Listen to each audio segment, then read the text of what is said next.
You're listening to an Airwave Media Podcast.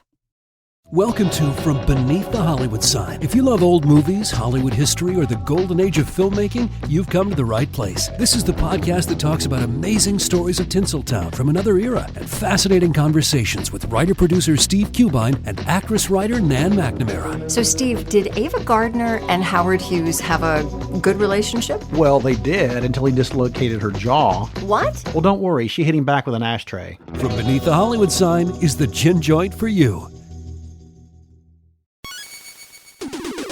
Recorded in Chicago, Illinois, with your hosts, Ken, Matt, Neil, and Jeff. This is Triviality.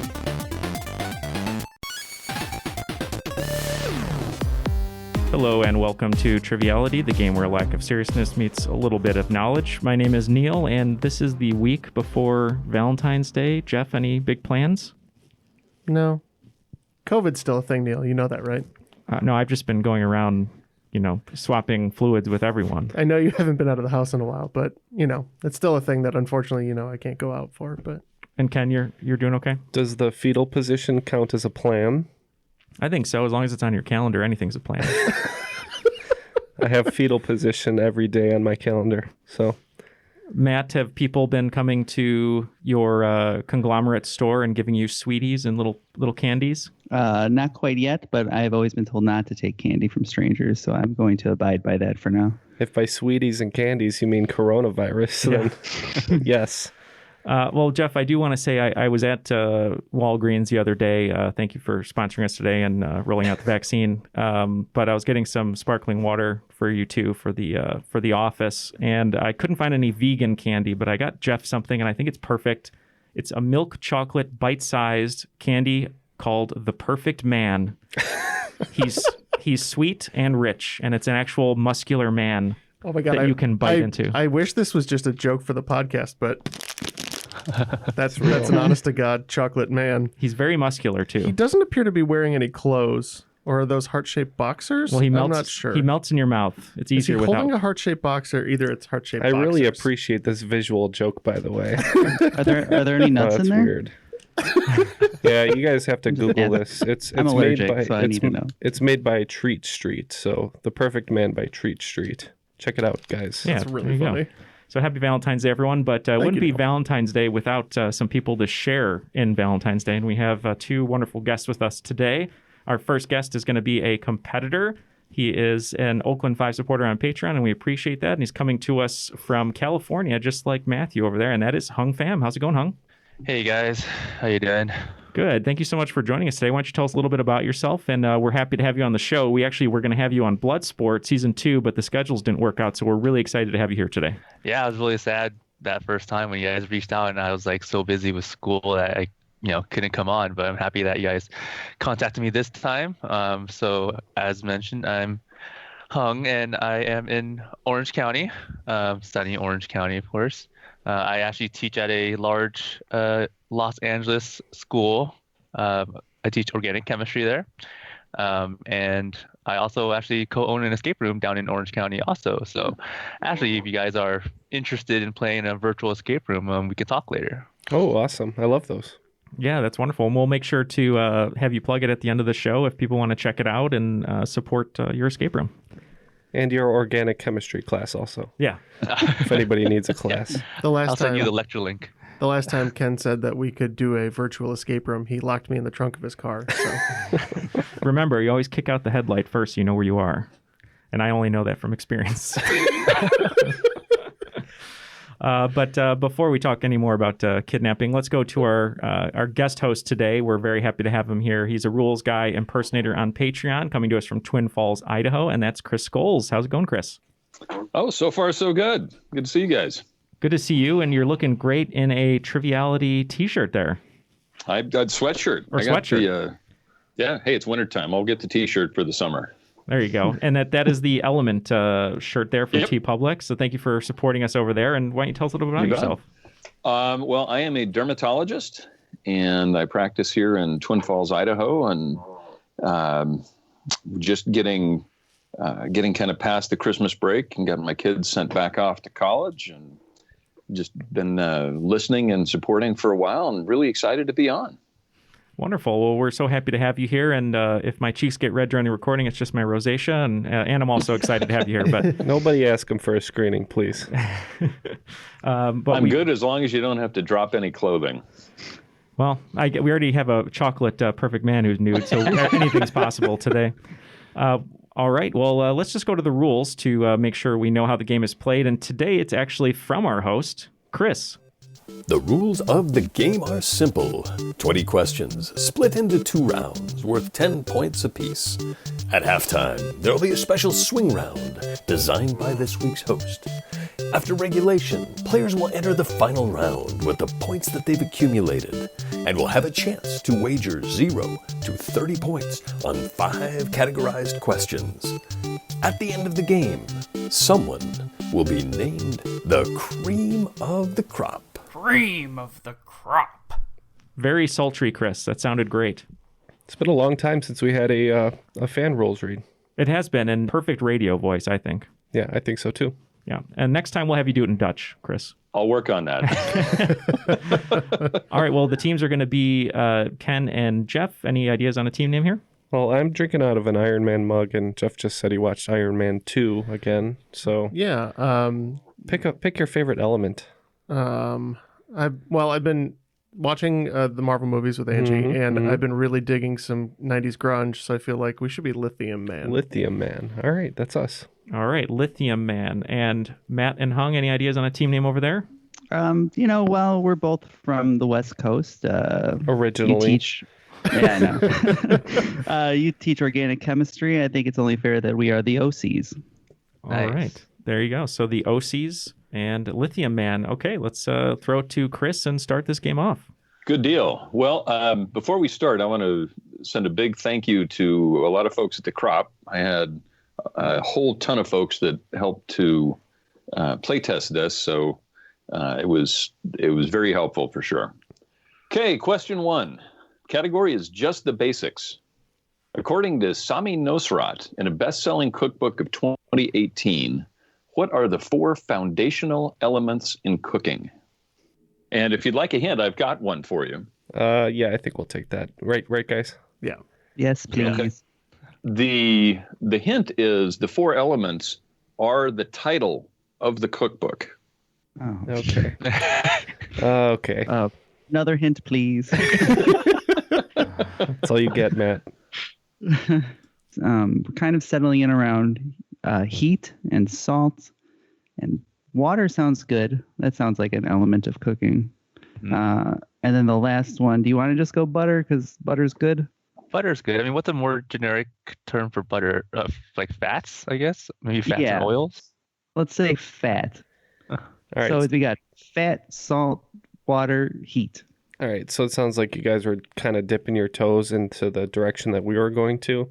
And we went a little further into that. And we said time, heat, ingredients, and pressure. So I think the odd man out there is ingredients, right? Nothing like dipping your toes into butter, right? You get paid a lot of money on the very internet. sensual. There you go. Well, the OCs actually got pretty close. The title of the book is Salt, Fat, Acid, Heat. Oh man. So we're gonna go ahead. You got 3/4 of the way there. We'll give you 7 points. Hey. I've got a daughter who's getting into cooking, and she tells me this is now the Bible. I think there's a docuseries on Netflix. That's why I knew the title. We got heat out of those 4, so we get 2.5 points. Let's round it up to 3. All right, 3 and 7 points. There you go. A generous judge today. I appreciate it. So, question number 2. The category is running around. The ghosts in the classic video game Pac-Man are Inky, Blinky, Pinky, and Clyde. Inky, Blinky, and Pinky made it into Ms. Pac-Man, but poor Clyde got left behind. What's the name of the 4th ghost in Ms. Pac-Man? We're locked in, Matt. You guys are locked in? Yeah. Oh, boy. That didn't work well for us last time. I have a pretty good way into this, actually. With our escape room, one of our escape rooms is arcade themed, so we had to do quite a bit of research going into building it out. And I'm pretty sure they changed Clyde's name because it was male to a female name, and I think it was Sue. Okay. Well, that works for me. We're going to lock in with Sue. If Johnny Cash taught me anything, it can also be a guy's name, but we also went with Sue. And the ghosts in Ms. Pac-Man are Inky, Blinky, Pinky, and Sue. Good job, both teams. Yay. The superior Pac-Man. Is it? I like Miss Pac-Man, yeah. No cooking, yes for old video games. Yes, Gotcha. exactly. Oh, for sure. Okay. Question number 3. The category is lightning strikes twice, apparently. Earlier this week, unfortunately, we lost Hank Aaron. And on April 8th, 1974, Hank Aaron hit home run number 715, which broke Babe Ruth's record. The Braves were playing the Dodgers. Al Downing threw the pitch. Over what outfielder's head, specifically left fielder's head, did the home run fly? The hint: he's better remembered for another play 12 years later on a ball that did not go over his head. I have no idea, so if you want to just pick something, I'm happy to go with you. Okay, so they're locked in. I'm pretty sure. I didn't know he played left field before this, but I'm guessing 1986. Bad time for Boston Red Sox fans. I'm thinking this is Billy Buckner, ball going through his legs.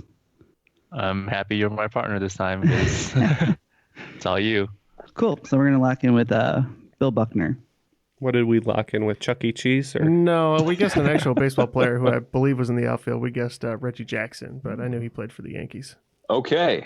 And I will tell you that at the time I was living in Boston, watching this on a really beat up television when the ball went through Bill Buckner's legs. 12 years earlier, he was kind of a first or second year player playing left field for the Dodgers. Billy Buckner. I love that's part of trivia, so Red Sox fans have to relive it over and over and over. Yeah, that one's burned into my brain. Who hit the ball, Ray? Who hit the ball? Mookie Betts. Mookie Betts, who scored the run? Or not Mookie Betts, Mookie Wilson. Who scored the run? Ray Knight. Yeah, it's a nightmare. A negative 10-year-old Mookie Betts. Yeah, exactly. No. So, okay. So good job. Question number 4 is Tenor Madness. Which jazz saxophonist was designated a saint by the African Orthodox Church and was awarded a Pulitzer Prize 40 years after his death? This put him giant steps ahead of his peers. Yeah, we're locked in. We're locked in. This is our equivalent of a Matt sports question. Yeah. Any idea on jazz stuff, Matt? I mean, it would make sense. I mean, Miles Davis is the name that springs to mind. Mm-hmm. Yeah, he said the giant as a clue, I'm assuming. I know, and I don't know what that means. I don't either. Well, wasn't there somebody named Sasquatch or something? Mm-hmm. I don't know. That was a nickname. Somebody named Sasquatch. I love it. Okay. You're like on you're like on the verge of correctness. I know. I know that's not the right name, but it's something like that, and I don't think we're gonna get there. I'm surprised you don't know this, Matt, because every day at work, when people come up, you say, "Do you like Yaz?"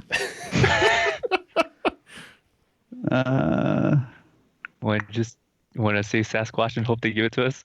Yeah, old trumpet playing Sasquatch. All right, locking it. Louis Armstrong was Satchmo. Yeah, I have to admit this question is one of my favorite things. Yeah, it's not Louis Armstrong. I'll leave it to Jeff since he himself is a pretty talented saxophonist. I think you can. Yeah, this is one of my favorite things. Is an allusion to a different song by John Coltrane. So this is Giant Steps is the reference there. One of the hardest things to solo over. It's a very chaotic song, but yeah, they're very awesome talented. Song. It really is. John Coltrane. It's soloing over that one is brutal because you've got all those fifths that you've got to jump. Man, so Chris knows his I don't know. I call myself very talented, but I'm also a sax player, and it is John Coltrane. Nice. We got Coltrane is a name I've heard of before. 2 drummers, 2 saxophonists. His most famous album bass is player? Giant Steps. It's form a ska band. Yeah. There you go. Okay. Question number 5. The category is normal vocabulary. Not counting bonus spaces, what are the 2 highest scoring 2-letter Scrabble words in the Scrabble Player's Dictionary? Yeah, I used to play some Scrabble when I was younger, and I believe if it's a 2-letter word, they all have to have a vowel in it, and I think the vowels are only 1 or 2 points each, and the highest scoring letters are Q and Z with 10 points each, so we went with Chi, which is QI, and then Za, which is ZA. That is precisely what me and Jeff talked about. Za and Chi. Strong work all around. It's Chi and Za. Za actually just got added within the last few years as an official word, and it is short for pizza. I think I'm choosing to believe that's a Teenage Mutant Ninja Turtles reference, but I don't know that that's true. Well, it's either Ninja Turtles or Olsen Twins, right, Matt? Yes.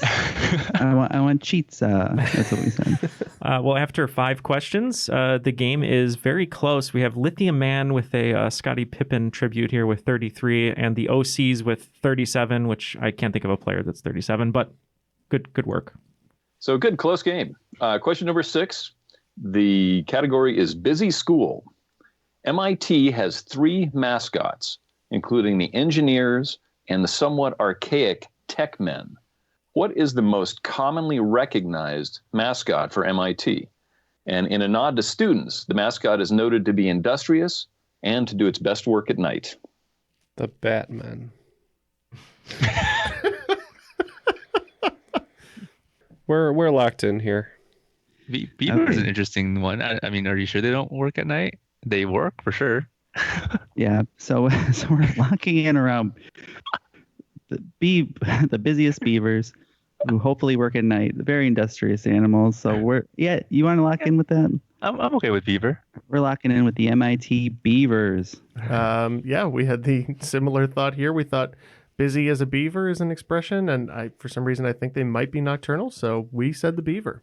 They are nocturnal, they are industrious, and they are the mascot for MIT. Nice. MIT Beavers. I did not know they were nocturnal, so yeah, that's the fact I learned today. Although you get a lot of things with calling them the engineers as well. Imagine Matt what they pulling could. beavers right out of his butt right there. Yeah, Matt is the Richard Gere of Beaver Love. Come on. I was like, don't do the Richard Gere joke. Don't do it. Imagine what beavers could build if they built during the day when they could see better. I mean, they could build skyscrapers, right? Okay. Question number 7. The category is Jim Croce might have something to say.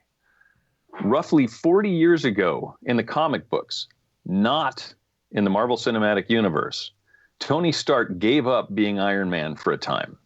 What led him to surrender the armor? Okay, so I swear to God, if Tony let's Stark take it from the Jim Croce reference. So just give me some of the Croce songs since you're a big Croce fan. Bad Leroy Brown. Okay. New York's Not My Home. Okay. Working in the Car Wash Blues. Oh, he gave up Iron Man because he went to work at the car wash. Obviously. All right, what else you got? You've got Time in a Bottle. Operator. All right. Well, we discussed a few different things, but we are going to lock in. All right. So we were just talking about a couple different songs. Yep. What do you think? I remembered another one, Photographs and Memories. I don't know if he loses his memory or something, but I still like the one where he works at a car wash. Working at the Car Wash Blues. You've got Rapid Roy. He's a stock car driver. Big Bad Leroy Brown. Rapid Roy. Was that the Liam Neeson movie, right? Yes. Took place in Scotland. You Don't Mess Around with Jim. We're getting nowhere. I know. Let's say he has a kid. Okay. So one of the things we talked about is in the comics, Tony had a little bit of a drinking problem that they did not bring over to the MCU because Disney, etc. So we said they wanted him to go to rehab, and he said yes, yes, yes. One of my dirty little secrets is I collected a lot of Iron Man comic books in my younger years, including the one where he hands the armor to Rhodey because he realizes that his drinking won't let him continue. So it's alcoholism. So we'll give you credit for rehab. You guys were certainly there. And the Jim Croce song would be Time in a Bottle. Messes up. I know. They do sort of nod to it in Iron Man 2. He gets into that drunken fight with Rhodey. Yeah, a little bit. Okay. Question number 8. The category is Stand Up Straight. The name of which medical specialty translates to straightening children? All right, we're gonna do a quick lock in here. Oh, it's orthopedics. Orthopedics? Oh, Yeah, because 'cause pediatric meaning children. Yeah. Great. Thanks for the help there. Yeah. Okay, so we're going to lock in with orthopedics. That makes more sense. We went too quickly here, and we just said pediatricians. Well, I love the way the OCs kind of went about that from orthodontics meaning straightening to pediatrics meaning children to orthopedics meaning straightening children. Teamwork. Yep. Hey, if it works out. And I don't know a single orthopedic surgeon personally that would actually know that.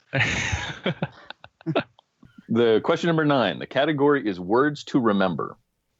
And it's finish the quote from a speech that was given on June 18th, 1940.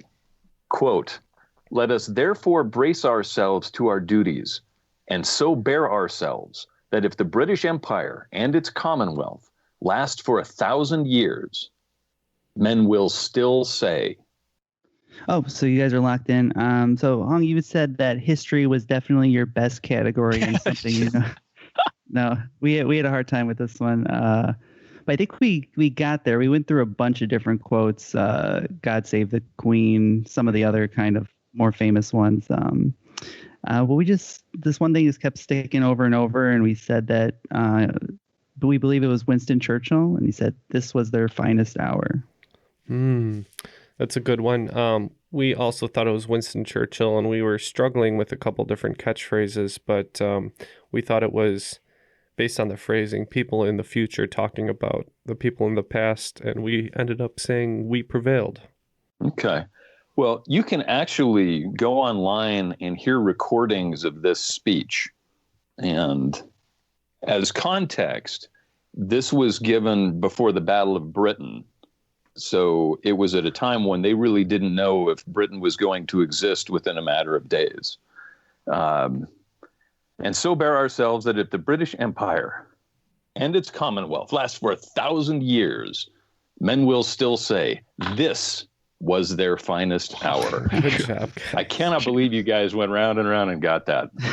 But it's one of those speeches that if you can listen to that online, even with this 80-year-old recording, and not have a chill run up your spine, you're not human. It's pretty impressive. Gary Oldman is just that good. Yeah, I mean, he's timeless. Wow.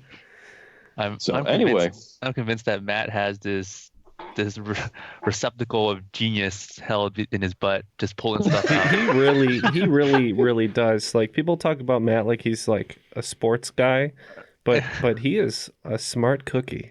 Matt, seriously, got some British history, some beavers all up in there. Pull them out. He has to go to the vet every 6 months to get that gland expressed so he doesn't explode. There you go. He doesn't have to go. I always do it for him. He rubbed himself on the carpet. So nice. Nasty. Okay. Question number 10. The category is no vacancy at the top. According to the Recording Industry Association of America, what rock act holds 2 of the top 3 places in top-selling albums of all time? So you just said you think the Eagles is number 1 by a lot, right? Oh, yeah. It comes up in trivia a bit, but I feel like the Eagles' greatest hits album or the Eagles' second greatest hits album or something like that was. They have 2, even more greatest hits. I was thinking that, and then I thought AC/DC was close, but there's got to be a Michael Jackson album in there somewhere, so it would make sense that the Eagles would have 2 of them then, right? Yeah. When he said rock group, I think that's the first thing I came to. We're both near the Hotel California. I think it's safe that we can lock in with the Eagles. Yes, we knew the Eagles were near the top with that greatest hits album, and also the category was no vacancy near the top, so we assume that's a Hotel California reference. So Eagles. It warms my heart to know that the hint actually did some good. So, yes, it is the Eagles with their greatest hits 71 through 75 and Hotel California. All right. Well, after the first round, it looks like Team Lithium Man has 53 points, and the OCs are at 87. So right before we go to the swing round, just wanted to say thank you to everyone in the crop for interacting with us and for helping Chris with his question testing. If you'd like to join Chris and other listeners of the show over there, you can go to our Facebook group, The Crop. You can go to our private Discord if you'd like a non-Facebook option. And as always, you can hit us up on social media at TrivialityPod on Twitter and Instagram. All right, Chris, what do you have in store for the swing round? Okay. We're going to stick with music for the swing round. And I call this blank in the blank. There are a lot of musical names that are blank and the blank, Bruce Springsteen and the E Street Band. So I'm going to give you half of it for 10 different acts, and I want you to give me the other half. And we'll just alternate between, you get the front half and the back half. Okay. Okay. Number 1 is Blank and the Mysterians. Number 2 is Florence and the Blank. Number 3 is Blank and the Raiders. Number 4 is Jimmy Buffett and Blank. Number 5 is Blank and the Monsters. Number 6 is Honest Bob and Blank. Number 7 is Blank and the Bangas. Number 8 is Frank Zappa and Blank. Number 9 is Blank and the Sunshine Band. And number 10, and there are 2 possible answers, so we'll give you bonus points if you get them both, is Elvis Costello and Blank.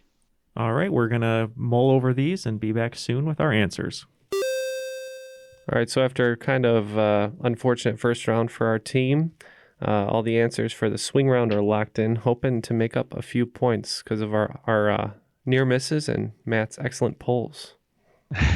From the Reservoir of Genius. Okay, in the swing round, first question is Blank and the Mysterians. Yeah, for this one, we had no idea, so we just picked somebody with a kind of mysterious sound, and we went with Lana Del Rey. Ooh, Wrong. That's a good guess. We went with the Marvin Gaye. Okay, no points awarded. This is actually Question Mark and the Mysterians. And sometimes they wrote out question mark, and sometimes it was just the punctuation mark. Like the Riddler? Like, there you go. I've never seen the two of them in the same place, so it could happen. Number 2, Florence and the Blank. We do know this one. There's no light, so we said Florence and the Machine. Yeah, this is one of the ones that Matt and I agreed on pretty quickly too, and we said Florence and the Machine. It is Florence and the Machine. Points all round. Third, Blank and the Raiders. Yeah, for this one, this might be a stupid answer, but just somewhere in the back of my mind, Paul Revere was in my head, so we said Paul Revere. Well, this is a stupid answer. We said Derek Carr and the Raiders. Maybe he started a band. I don't know. There you go. Well, it's not Derek Carr and the Raiders, but it is Paul Revere and the Raiders. Yeah, nice. How old is that band? It's old. Yeah, we've got a mix of some really old and some not so old. Next one, Jimmy Buffett and Blank. This one I felt like I should know, but Parrot Heads just kept coming to mind, but that's his fan group. So we just said Jimmy Buffett and the Islanders because he's a big hockey fan, I think. Two hockey teams down in Florida, so. We were in the same boat knowing Parrot Head, so we thought maybe his band was just the Parrots, so we said the Parrots. That's a good guess. Yeah, good guesses. No points awarded. This is one that you're probably going to remember after we've said it. It's Jimmy Buffett and the Coral Reefer Band. Oh, God. So it's not Jimmy Buffett and the Island Toes in the Sand, Margarine in Hand Fun Time Band? Because I would definitely take that. I'd give you points for that one. I like it. Next one up is Blank and the Monsters.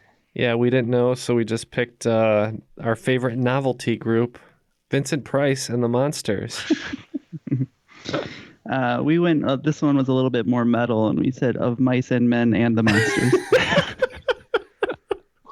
Steinbeck meets pop music. I like it. This is Big Head Todd and the Monsters. Big Head Todd. Is that the guy from Rocko's Modern Life? It should be if it's not. Rocco, come check out my new band. Ain't that a hoot? Okay. Next up is Honest Bob and Blank. We had this one for sure. It's Honest Bob and the Discount Furniture. Oh, God, I hate that band. Yeah, we had no idea either. So we thought this might have been Honest Bob and Sideshow Mel. You're closer than you think you are. This is Honest Bob and the Factory to Dealer Incentives.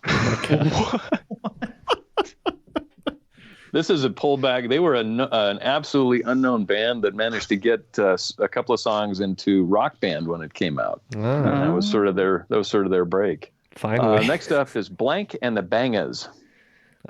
Jeff loves making love to Lou Bega and the Bangas. This joke will never die. I thought that this sounded like a reggae term. I wasn't 100% sure, but we said Bob Marley. Bob Marley would be the Wailers.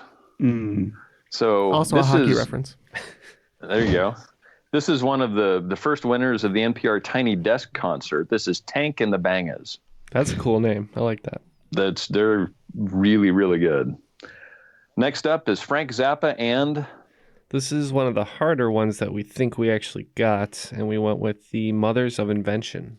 Oh, that sounds right. Yeah, so we couldn't.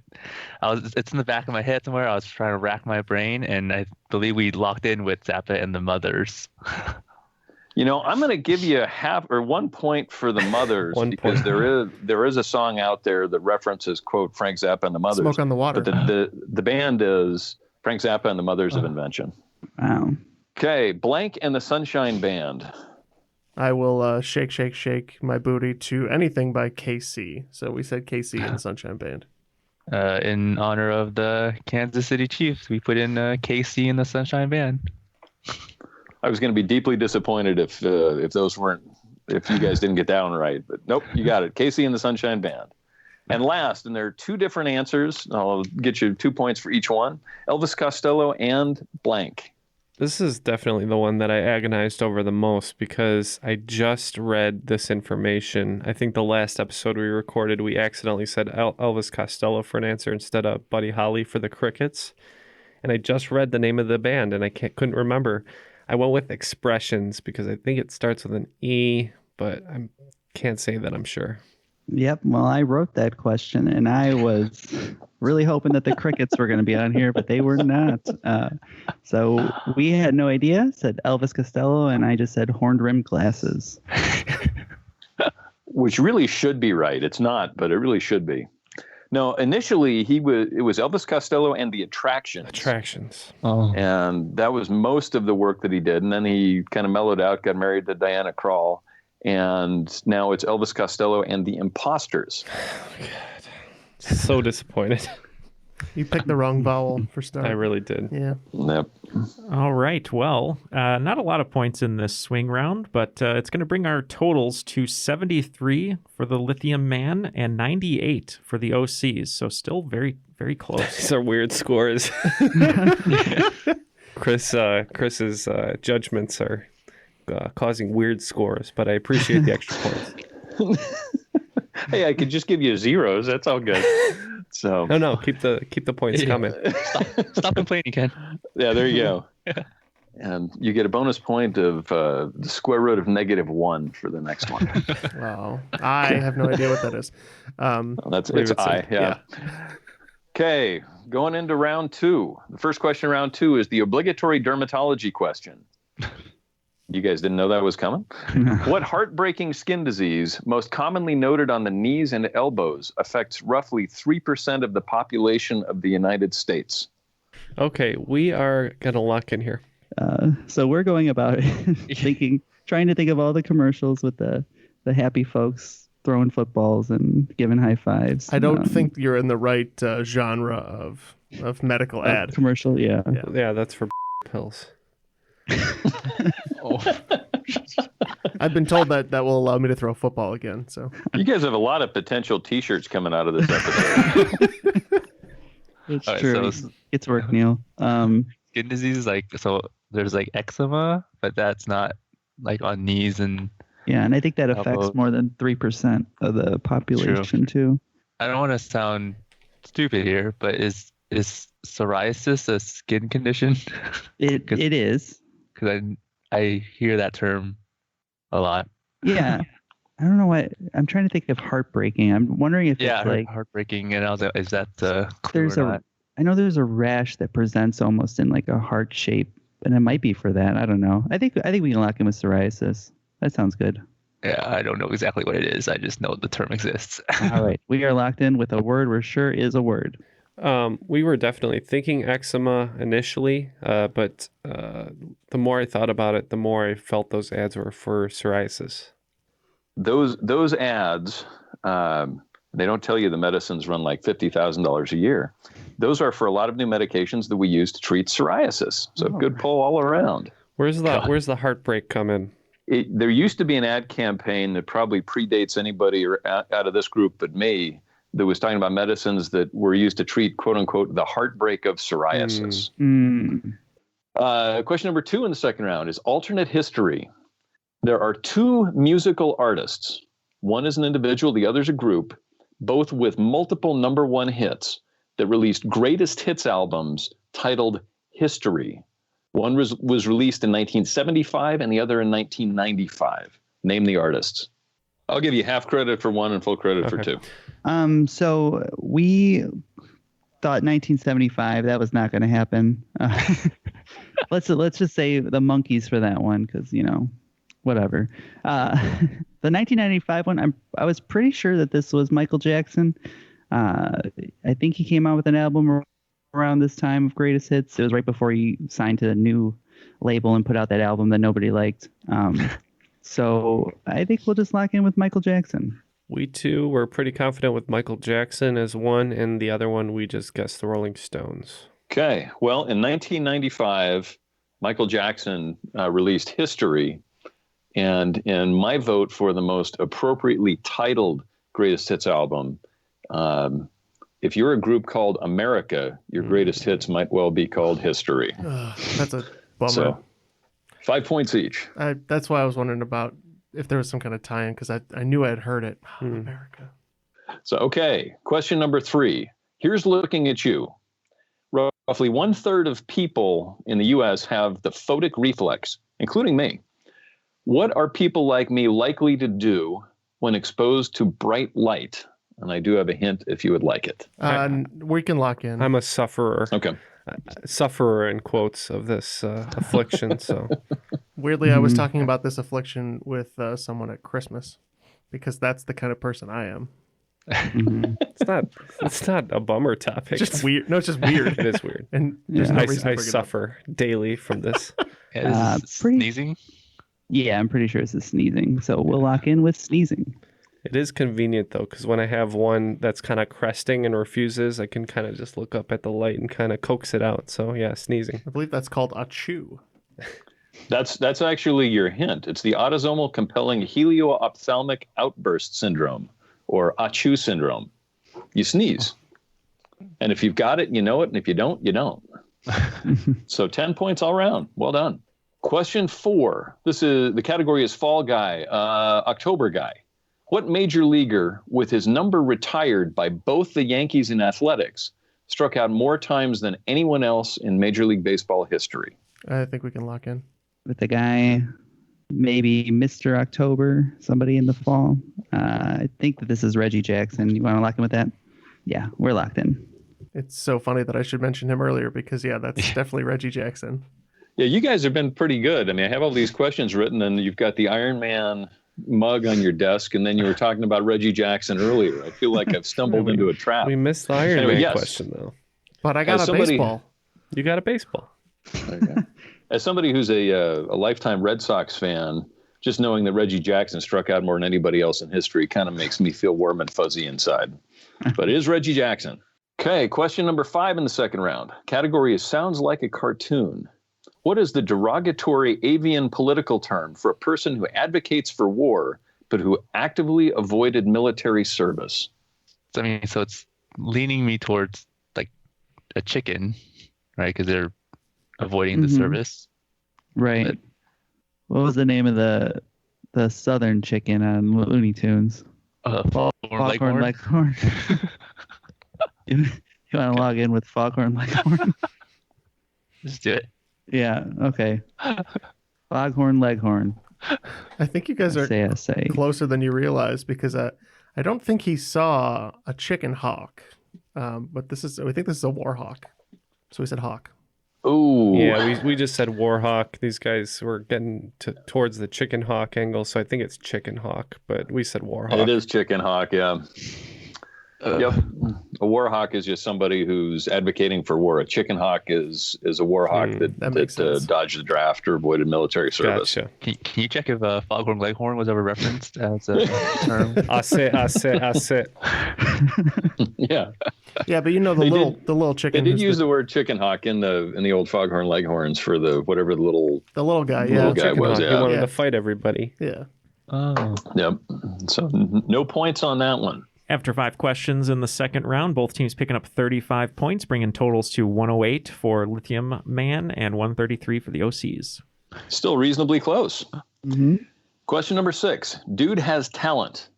What star of stage and screen was the original Gomez Addams in the Broadway version of The Addams Family, opposite Bebe Neuwirth as Morticia? Okay, we are going to lock in. Something kind of weird. The question category, the dude has talent, would make me think that this is possibly the actor who played the dude in Lebowski. Jeff Bridges. And I think he's done Broadway, or he's done that kind of thing. So does that make sense? I feel like I'm trying to think. Jeff Bridges in that role would be so weird.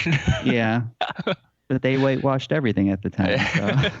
So. True. But like, I feel like isn't like Gomez Addams supposed to be like, compared to Morticia, like Gomez is like shorter, and I don't know. Jeff Bridges is a really tall guy.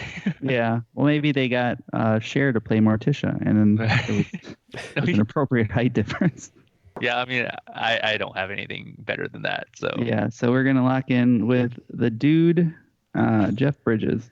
Yeah, Neil's shaking his head at me, but we couldn't get away from the dude, so we just said Jeff Bridges. Yes. Boy, I think I owe everybody an apology. This guy is my nomination for most talented male on the planet. It is Nathan Lane. That makes more sense.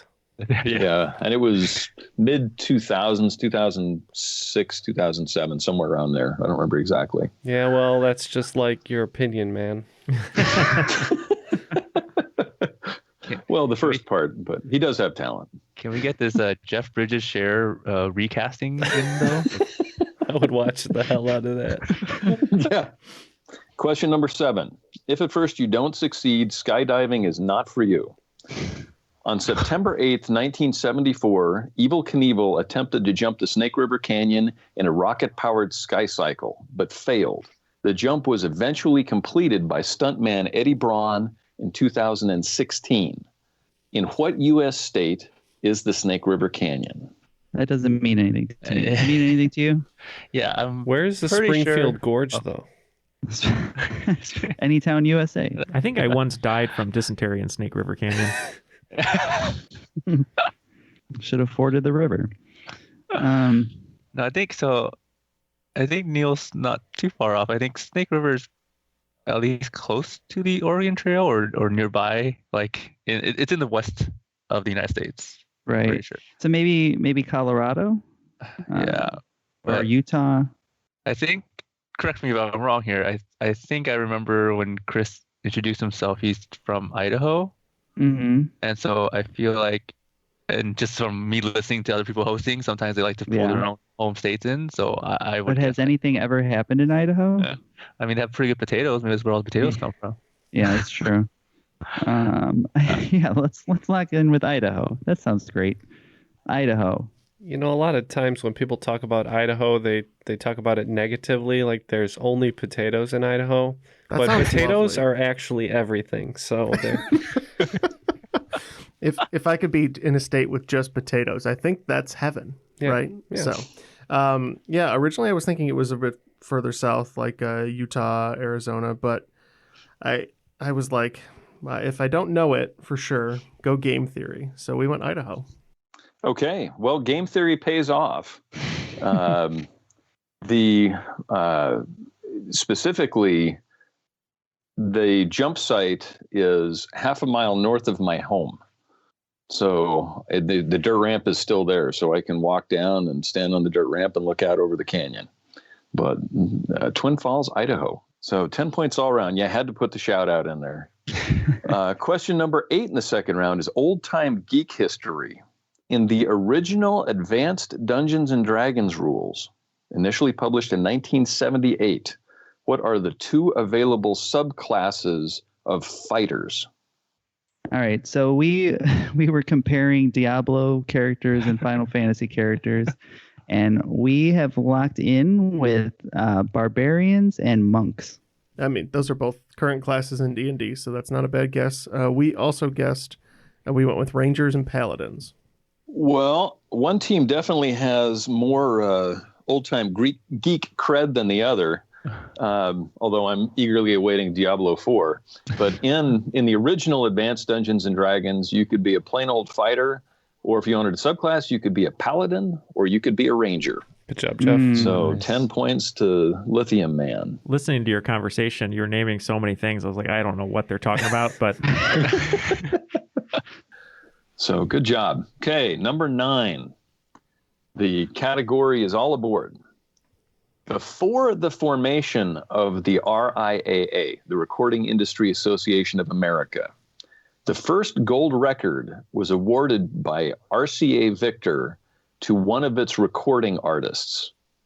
Name the artist, and for bonus points, name the song. All right, we are going to lock in with a guess on this one. All right, so we're going back in time, and every time I make a guess, I have to go back further. So you're going Huey Lewis? I'm okay. I'm okay with going with. So we talked about Elvis. We went older.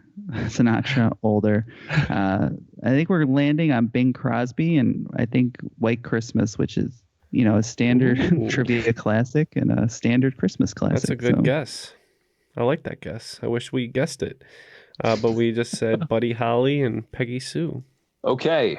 I think this is interesting music history, because the first gold record was awarded, like I said, by the record label, because it was the first song in about 15 years that sold over 1 million copies.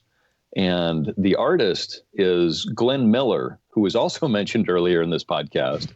And the clue is all aboard because the song is the Chattanooga Choo Choo. So, okay. And the last question for the regular rounds, the category is, not Corolla. What organization has the motto Semper Supra? All right, we are going to do a quick lock-in on this one. So you said Space Force, and I thought their motto was to infinity and beyond, but I might be mixing that up with something else. So you think Semper Supra makes sense there? Yeah, I'm just going off of, like the other models like Semper Fi and, I've never actually heard and the rest. Space Force one. Yeah, any others. Okay. Yeah, I like. Why not? Let's go with the definitely useful, not a waste of taxpayer money, Space Force. How dare you besmirch our brave soldiers in whatever color Space Force wears? I think they were all black, which they is wear. cool. They wear Vanta black, so they can't be seen in the depths of space. In the moon. No offense, Space Force members, if there are any. We went with Toyota because you said not Corolla. Well, it was not Corolla because it was Supra, which is another old Toyota model. The answer is the new U.S. Space Force. Good so job, 10 guys. points to the OCs. Oh my God, that didn't even cross my mind. What does it translate to? Always above. Oh, well. So Semper Fidelis is always faithful. Semper Paratus is always vigilant. And Semper Space Supra Force is always is going above. a little bit more literal. There you go. And the bonus trivia question, which I just heard, is, the Army has soldiers, the Navy has sailors, the U.S. Space Force has guardians. Is the Guardians of the Galaxy. Yeah. I understand there's some legal discussions going on there, but yeah, that was a legit story. Well, while the Guardians are listening to a great mixtape on their next mission, our scores here are 128 for Lithium Man and 153 for the OC. So those are the points you have to wager with for the final round. And right before we hear the questions from Chris, just wanted to mention, join Chris and join Hung over at Patreon if you'd like to help support the show. We're trying to get to 500 patrons this year. We're almost at 400, which is unbelievable, and we can't wait to hopefully get to 500. But if you'd like to join them, you get hours and hours of extra content, some extra boxes, posters, stickers, and other things like that. So if you'd like to help support the show and help keep us going and growing and getting better and better, go to patreon.com/Triviality Podcast. And let's throw it right back to that Rules Guy Impersonator Patreon supporter, Chris, for the final round categories. Okay. Your categories in the final round are something old, something new, something borrowed, something blue, and something random. All right. All the wagers are now locked in. Okay. For the final round, something old. Which star of stage and screen was booked to appear at Caesar's Palace on January 20th, 1996? Ill health prevented him from appearing, and he passed away 6 weeks later at age 100. The hint is that January 20th, 1996 was his 100th birthday. Okay, something new. Atlantic City is currently auctioning off the right to push the button to demolish what building on its famous boardwalk? Okay, something borrowed. The two most checked out books in the history of the New York library system are children's books, The Snowy Day and the Cat in the Hat. What classic work of fiction written 73 years ago is the third most commonly checked out book? And the obvious hint is it's not a children's book. Fourth is something blue. Elvis Presley had a monster hit with blue suede shoes in 1956. What rock and roll Hall of Famer wrote and initially recorded that song a year earlier? Okay, and something random, and now that the wagers are locked in, I'll tell you that I used a random number generator to go to a randomly selected Wikipedia article, and that's where this question came from. So it is random. What is defined by Wikipedia as, quote, a set of loosely or tightly connected computers that work together so that, in many aspects, they can be viewed as a single system. Unlike grid computers, these have each node set to perform the same task, controlled and scheduled by software. Okay, we'll consider these questions and we'll be right back. Okay, all the answers are locked in, so let's have the questions one more time, see how we did. Okay, something old. Which star of stage and screen was booked to appear at Caesar's Palace on January 20th, 1996? Ill health prevented him from appearing, and he passed away 6 weeks later at age 100, January 20th, 1996 being his 100th birthday. All right, this person is more known for screen, and we just kind of calculated the year of birth, and we went with Buster Keaton. The Batman. No. We wagered 15 on this, and I'm just thinking about old silent film actors, and I couldn't get past Charlie Chaplin, so we said Charlie Chaplin. And we wagered 20 all the way down. Okay.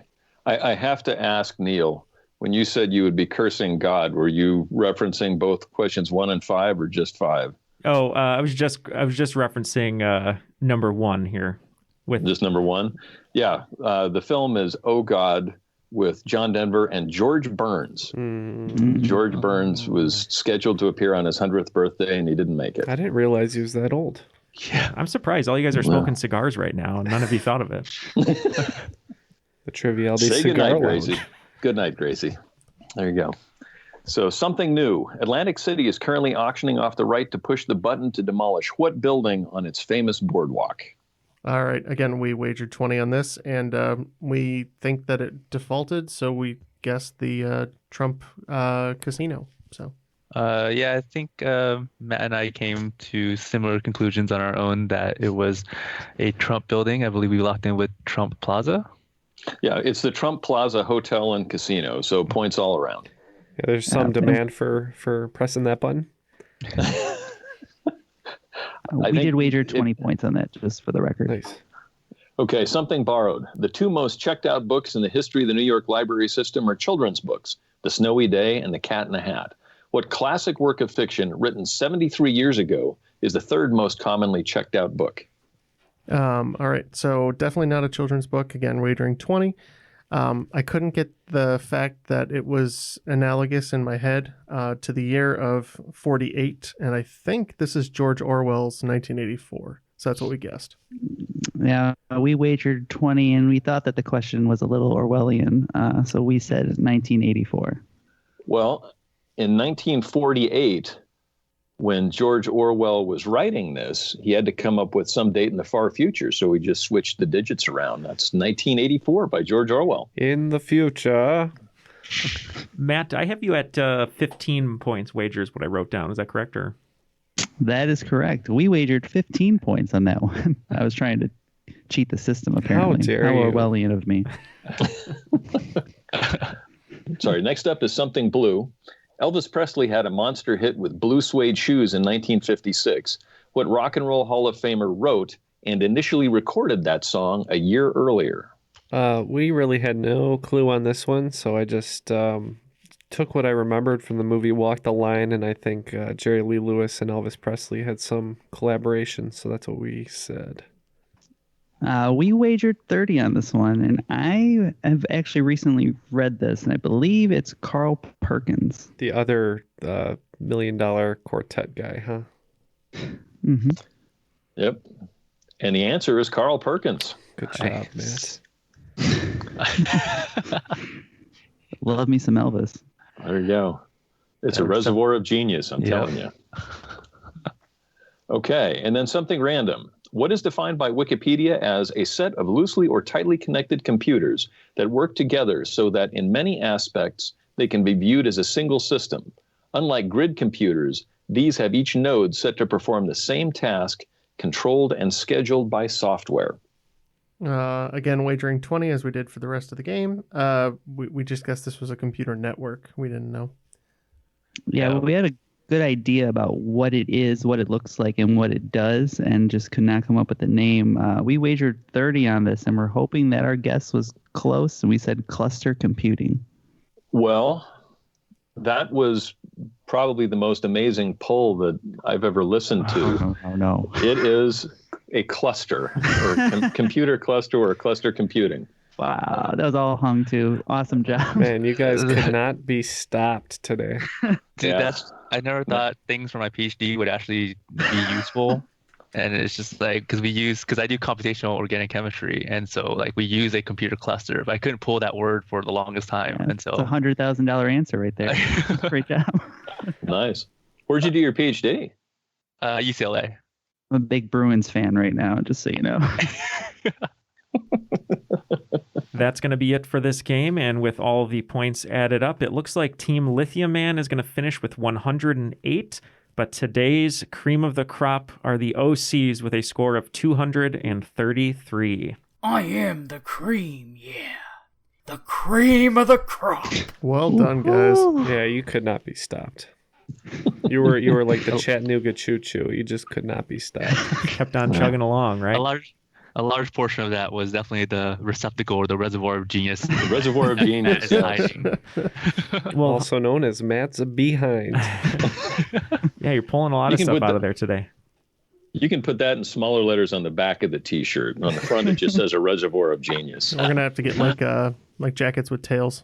So, well, Hung, you really pulled some great answers there in the final round. So why don't you pull out the name of that escape room everyone should be checking out to help support your business, and any other shout outs you'd like to give?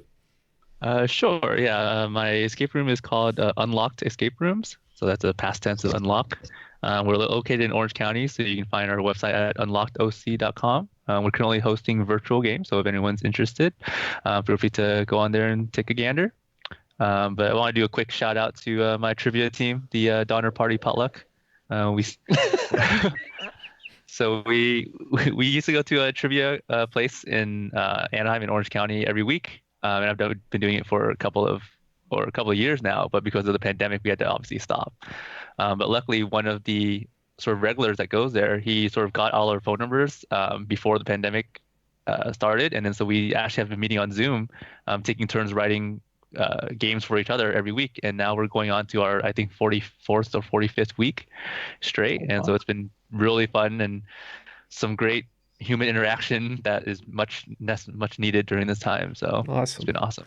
Well, yeah, thank you very much for joining us, for supporting us on Patreon. Definite shout out to the Donner Party Potluck and to all of your students who are hopefully listening and maybe will get at least some brownie points, if not maybe one extra point on some sort of test. But thank you all for listening, and make sure you treat your teacher well because he's great. Let's go to Chris. Any final shout outs or words from you? Wonderful game today. No, I just appreciate the chance to be on. I'm sorry that we don't have the video so they can see me rocking my Triviality podcast sweatshirt. It looks so good, it's still guys. Tough times out there, so let's be good to one another. Awesome. Well, thank you, Chris, for that wonderful message. We echo it as well. Great T-shirt on Hung. So he also has a chemistry element type T-shirt. If you'd like to get your own, you can go to TeePublic and search Triviality, or just go to our website, trivialitypodcast.com, and click merchandise to join Chris in sporting some Triviality swag. But this was a wonderful game. Thank you, everyone, for joining us. For Hung, Matt, Chris, Jeff, Ken, and myself, that was Triviality.